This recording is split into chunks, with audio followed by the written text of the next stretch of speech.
That clip that you just saw was from the 2021 Braves championship parade, and I'm not sure if the bus driver was trying to set some sort of world record because my man was flying. He must have thought he was Lightning McQueen or something and just said ka-chow. What's going on, everyone? It's Fuzzy. Welcome back to yet another MLB recap off-season edition. We have a lot, and I mean a lot to talk about today, so buckle in. If this is your first time on the channel, we talk about baseball almost every single day, so don't be afraid to hit that subscribe button. Now, first and foremost, I want to talk about a player that probably a lot of you have not heard of. 27-year-old Japanese outfielder Seiya Suzuki. He is now available to sign for any Major League Baseball team. Last year, he belted 38 home runs, had a 1075 OPS, and back in 2019, he stole 25 bags, and I've heard that he has a cannon for an arm. So if we compare him to guys like Ha-Seong Kim, who had 30 home runs and a 921 OPS his final year in Correa, and then his first year in baseball, he had a 622 OPS. So let me know in the comment section down below. Would you want your favorite team to sign Seiya Suzuki, or do you think that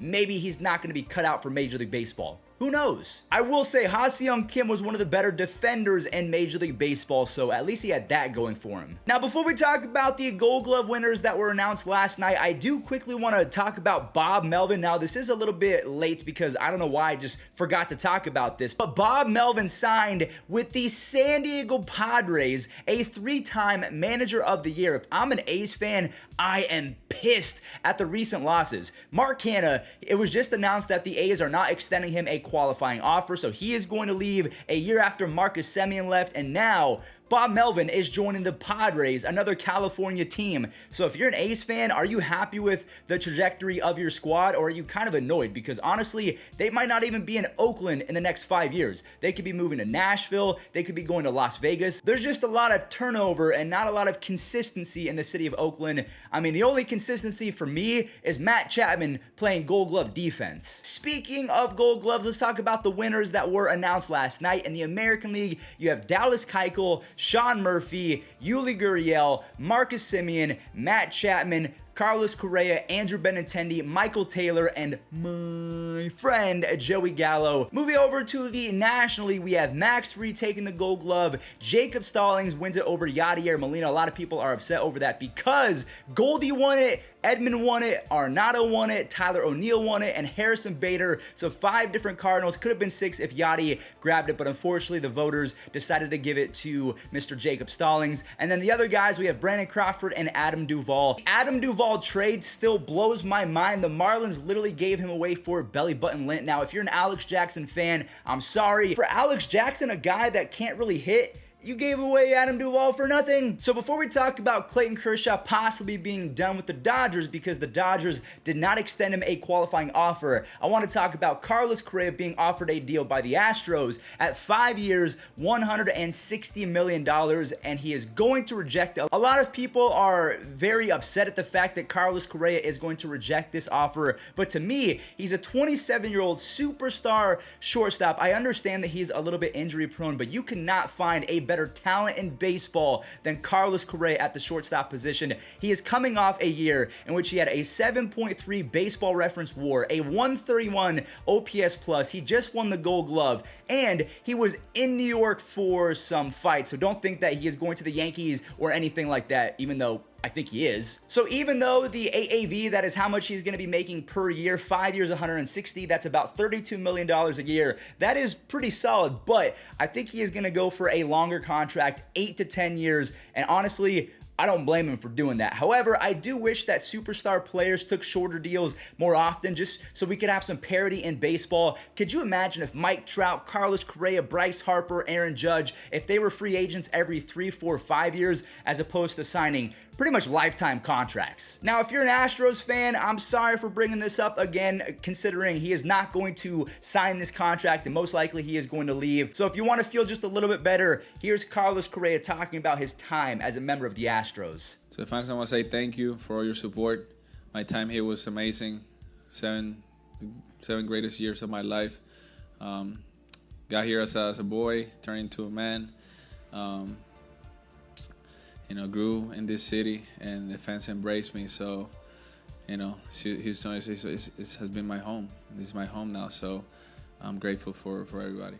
So there is the Carlos Correa situation in a nutshell. Now, one more thing I want to talk about before Clayton Kershaw. Wade Miley, who was pretty good in 2021, was dropped by the Cincinnati Reds and immediately picked up by the Chicago Cubs. Wade Miley, he threw a no-hitter and had a very solid 3.37 ERA and a 3.97 FIP for the Reds. They should have picked up his option for $10 million and then traded him. The Reds are not getting anything for Wade Miley, and the same goes for the Rockies and their starting pitcher Jon Gray. They did not give him a qualifying offer, so he is now a free agent along with his buddy Trevor Story. So they are going to lose Story and Jon Gray for absolutely nothing. The Rockies continue to be one of the worst managed teams in all of Major League Baseball. Now, a few other players that were not given qualifying offers. We have Carlos Rodon, who was in the Cy Young race in 2021. He was an all-star. He was not extended an offer, and I think that's because he's been injury prone in the past.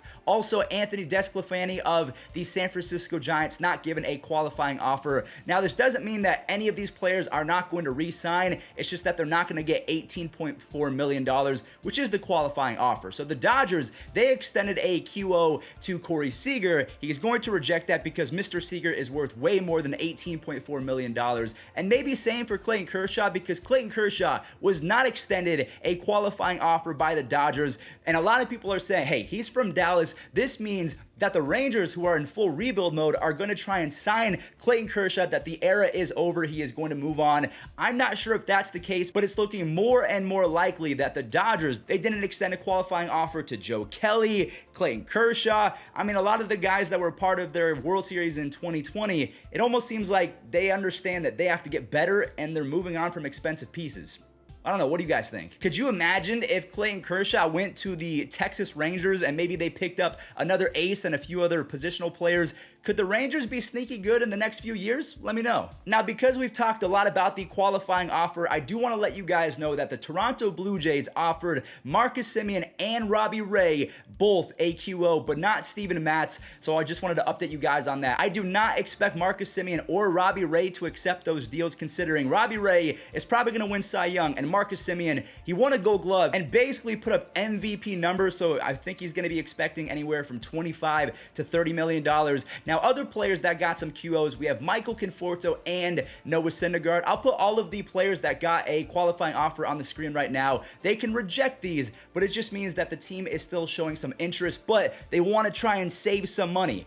The only one that doesn't really make sense to me is Noah Syndergaard. If he doesn't accept this, I don't really understand what he's thinking, because he has been very injury prone, hasn't pitched in 2 years. So if he legitimately thinks that he can get more than $18 million, I mean, more power to him. And Michael Conforto, he is expected to reject it after his monster 2020 and pretty good end of 2021. So is he going to get $20+ million? Who knows? A few other players that had their options declined. We have Roberto Perez of the Cleveland Guardians. That's one of the first times I've ever said that. But now that the previous season is over, they are officially the Guardians. I mean, unless the roller derby team sues them and they have to change their name again. And also Brett Gardner, his player option got declined, and also the Yankees declined his club option. So he is officially a 38-year-old free agent who had a pretty good .344 on base percentage in the second half, but now his time as a Yankee is probably over. And last but not least, two players that are going back to their previous teams. Craig Kimbrell, he was only with the White Sox for a short time,